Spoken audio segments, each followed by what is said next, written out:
Kristine and welcome back to my channel. So if you're new to my channel, please don't forget to subscribe and hit the bell button down below so that you would get notified every time I post a new video.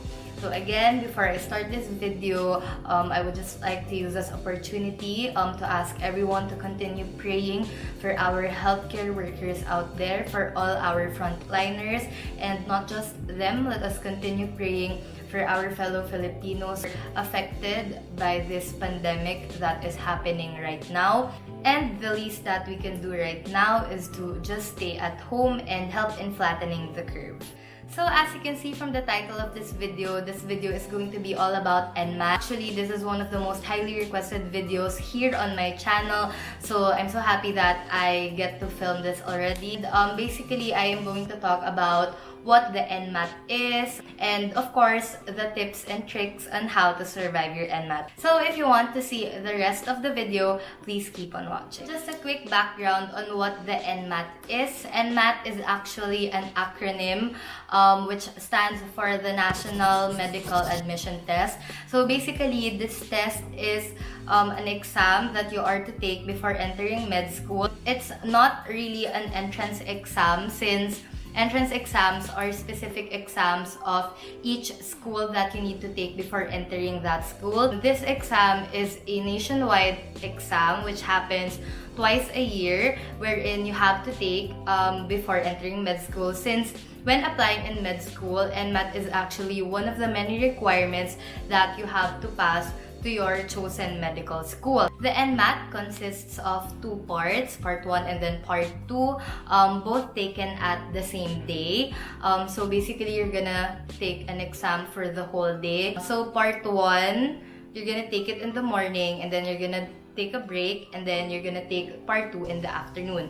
So part 1 will be testing your mental ability, while your part 2 will be testing your academic proficiency. Both parts have 4 subcategories. Part 1 consists of 4 exams: verbal, inductive reasoning, quantitative, and perceptual acuity. So verbal is more on the English grammar side of things.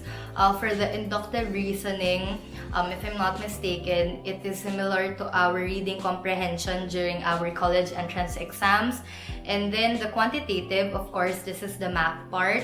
And then for the perceptual acuity, this will be tackling figures, wherein you have to solve the different figures. So part 2, this is more on the, as I said a while ago, academic proficiency. So this will be tackling the medically or scientifically inclined subjects. So we have 4 subjects as well: biology, physics, social science, and chemistry. So of course, since this is a medical admission test, our subjects will be more inclined on the medical and science field. So as far as I know, the first exam of the year will happen in March or April. It depends really on the schedule that they will release.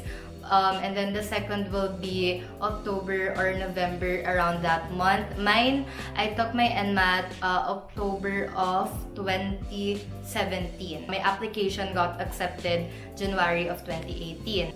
If I'm not mistaken, your NMAT grade is actually eligible for 2 years. As far as I know, you can take the NMAT until 3 times. If you are not satisfied with that grade, you can actually retake it, as long as you get the results before you apply into med school. So let's hop right into the gist of this video, where I will be giving tips on taking your NMAT. First tip is to relax. I know applying in med school is really overwhelming. When I was applying for just the NMAT itself, I was so stressed out. I was so nervous because, of course, we're talking about our future here. But then after taking the NMAT, I realized no reason really to be scared, because first of all, I don't think there's a person that is 100% prepared for the NMAT, because you can't really know what will appear in your exam. Anything can appear in your exam. They will just give you a subject, and that subject contains a wide range of questions that they can ask you. It's literally anything under the sun. So you just really have to relax and compose yourself. Don't let the stress eat you out. You're going to have a hard time concentrating and studying for your NMAT if ang iniisip mo lang lagi is kaba. First tip is to relax and don't stress out too much, because the second tip will come in. NMAT is not your only ticket in entering med school. So, I know when you hear kasi NMAT, National Medical Admission Test, it feels like it is the only thing that matters in applying for med school. Actually, no. As I said a while ago, NMAT is just one of the many requirements that you have to pass to your chosen med school. Well, in my case, I applied to UST Med and Ateneo Med. I will be doing a different video on my medical school application, but then I will try to put a gist here. For example, in UST Med and Ateneo Med, actually, they almost have the same requirements. You have to pass your NMAT score. Along with that, you have to pass your college grades, extracurricular activities, any certificates, organizations. NMAT is not your sole basis into entering med school. So here's the thing. In the websites of the school, we can see that there's an NMAT cutoff. But then, as you can see, even though that school has an NMAT cutoff, that is not the only requirement. So, for example, in UST Med and in Ateneo Med, Ateneo Med has a interview. After passing all requirements, you will be asked to get into interview so that they are to look at you, at your personality as well. They don't look at the students just on the academic side. That is why they also ask for your organizations, extracurricular activities. So not because your NMAT grade is a line of 9 or 99 plus, it doesn't really secure you a place in med school. You have a really good chance of getting into that chosen med school of yours. But then again, it is not the only thing they look at. They look at the student as a whole. Okay, so the third tip is to schedule and plan ahead.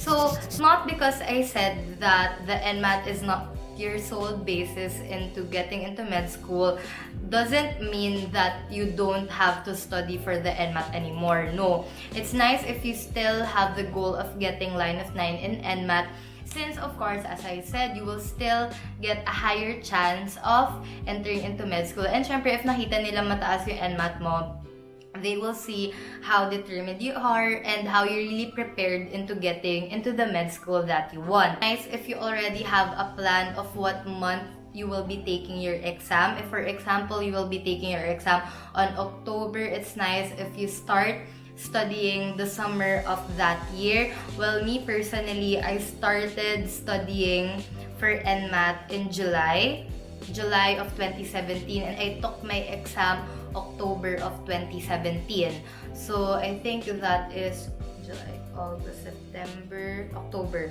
So that gave me around 3 months of preparing for the NMAT. These months will be during a school year. So you don't really have the free time during the weekends for you to study NMAT. Nice if you have a scheduled subject that you are to study per weekend. What I did kasi during the time that I was studying, every Sunday, I would attend a review class just near my house. So Sunday, the whole day of Sunday is dedicated for me in practicing and studying for my NMAT. Actually, my fourth tip, the fourth tip is to, of course, practice. The practice test that will be given by the CEM is actually a simulation of the actual test already that you will be taking on your NMAT exam day. So the practice test will also consist of 2 parts with different categories per part. You can actually time yourself, same with the time given on the actual day. As far as I know, part 1 will be for 3 hours and then part 2 will be for 2.5 hours. So answering these practice tests will help you know your strengths and your weaknesses when it comes to the subjects. So once you know where your weakness is, you can focus on these subjects more so that you wouldn't have a hard time when answering it on the actual day. I did pala is during college, I have this professor na super close ko back in college, my physics professor. And then I asked for help in one of the modules in physics. And then he gladly helped. Actually, he helped, as far as I remember, he helped 3 of us. You ask help from other people. Don't practice just on your own. Practice with other people as well. For the 5th tip is time management. So, time management, not only while studying, but during the exam as well. So, I remember during my exam, we were actually told to remove our watches. I know, it's scary. I easily get paranoid when I don't have a watch. I didn't have a wall clock during my exam. The thing is, they would only update the board and you only have maybe 15 minutes remaining. I don't know if it is going to be the same for the batches this year or the batches next year, but in our time, we were really asked to remove our watches. That is why I'm telling you guys, if you receive the practice test from CEM, if you are going to answer it with the time. For example, kinulang kayo ng time in answering a specific module, do not pass your paper with blank numbers. Try your best to answer as fast as you could. I mean, it's still better if hindi kayo manghula, but then if really wala na talaga kayong choice and naabutan na talaga kayo ng time, just shotgun. Do not pass your paper with blank numbers. When practicing for the NMAT, do not cheat, guys. Do not look at the answers before answering the question. Because personally, aminado naman ako, medyo ginawa ko siya ng time ko. And guys, you are only cheating on yourselves. As in, kayo lang din matatalo if you just keep looking at the answers before you answer it. Kasi, paano mo malalaman yung strengths mo and yung weaknesses mo if you just keep looking at the answers? If ever you don't get a grade that you want in the practice test, don't be discouraged since sabi ko nga, this is just a practice test. Do everything you can on the actual day. Next and the last tip is for you to pray, let go, and let God. So, again, as I said a while ago, anything can happen during the NMAT. At the end of the day, we all need the guidance of God in answering our tests. We all need that little push when choosing the right answer. Things that you are going to use for the NMAT, I brought them to St. Jude and St. Clair's and have them blessed there. So, wala namang mawawala. It's just your faith. But of course, you have to have faith on yourself. 6 tips that I gave. So, first is relax. Don't panic, guys. Pagdating nyo sa exam site, relax. Nagawa nyo na lahat. You have studied hard for this. So, just answer what you can answer. Second is that, again, this is not your only ticket in entering med school. Don't lose hope if, for example, you received your NMAT score already and it's not really a score that you were aiming. Don't lose hope because, again, there are a lot of things that a med school is looking at when accepting you into med school. Third is to schedule and plan ahead. Again, make a to-do list. Make a schedule on what day you are going to be studying a specific subject. Wag kalat-kalat. Like, for example, Saturday, you are going to focus on the verbal part of the exam. Sunday, you're gonna focus on the perceptual acuity part of the exam so that hindi rin boggled yung mind nyo. Mas focused kayo kasi. For me kasi, it helps me to be focused on the things that I have to do when I have a planned schedule. And fourth is, of course, to practice. Do not forget to practice, guys. Huwag kayong papasok ng NMAT na walang bala. Kasi from my experience, the questions from the practice test is actually similar to the actual NMAT exam. Not similar na parang copy-paste, but then the topics wherein the questions will be revolving around is going to be similar. Also, the type of questioning will be the same. Fifth is time management. Again, time management when practicing for the NMAT and time management on the actual NMAT day itself. Lastly is to pray, let go, and let God. And that is all for today's video. So I hope that somehow it helped you in preparing for your NMAT. I hope somehow it helped you relax and have a peace of mind on the NMAT, because I know it's really nerve-wracking when applying for NMAT or just thinking of the NMAT. It's normal to be nervous, guys. But then, yun nga, don't be too nervous kasi may hirapan lang kayo mag-exam. So, I hope this video has helped you out. If you like this video, please don't forget to give this video a thumbs up. And I will see you on the next video.